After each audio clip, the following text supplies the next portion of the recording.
What you're looking at right now is one of my favorite places on earth.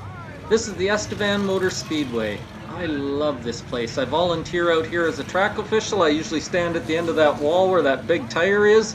I love the Speedway.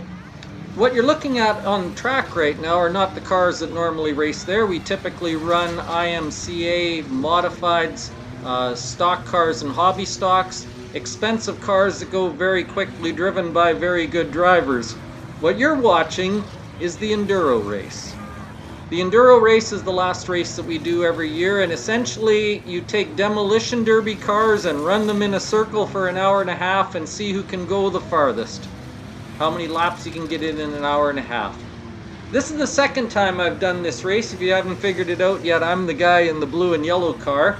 I had some friends who were kind enough to buy me a car, and then another couple of friends that were kind enough to help me put the car together. You got to kick the windows out of it, and you've got to put a bar on the side door of the driver's door so you don't get hurt, and then away you go. And you just drive and run into people, and it's just a lot of fun. The first time I did this race, about 8 years ago, I only made about 70 laps before I put a hole in my transmission pan and then I couldn't go any further.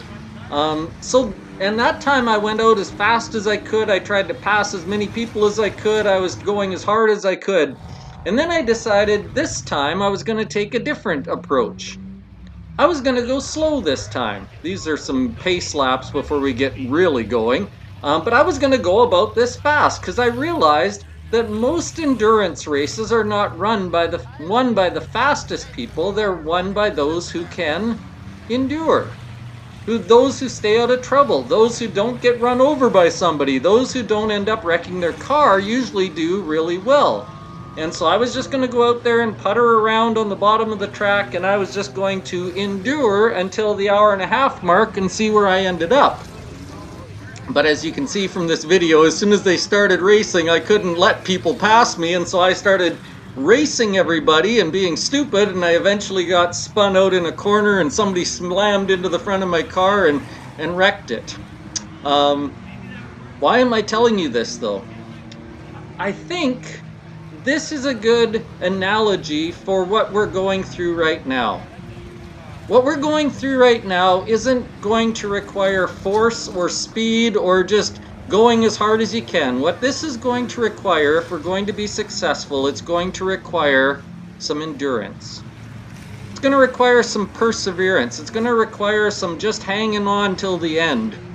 And so as we start another week of being at home and we start another week of having to do things in different ways, may I just remind you that the race doesn't always go to the quickest.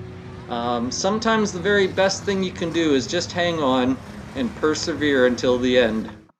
Romans chapter 5 says this: "Therefore, since we've been justified through faith, we have peace with God through our Lord Jesus Christ." I like that word, peace.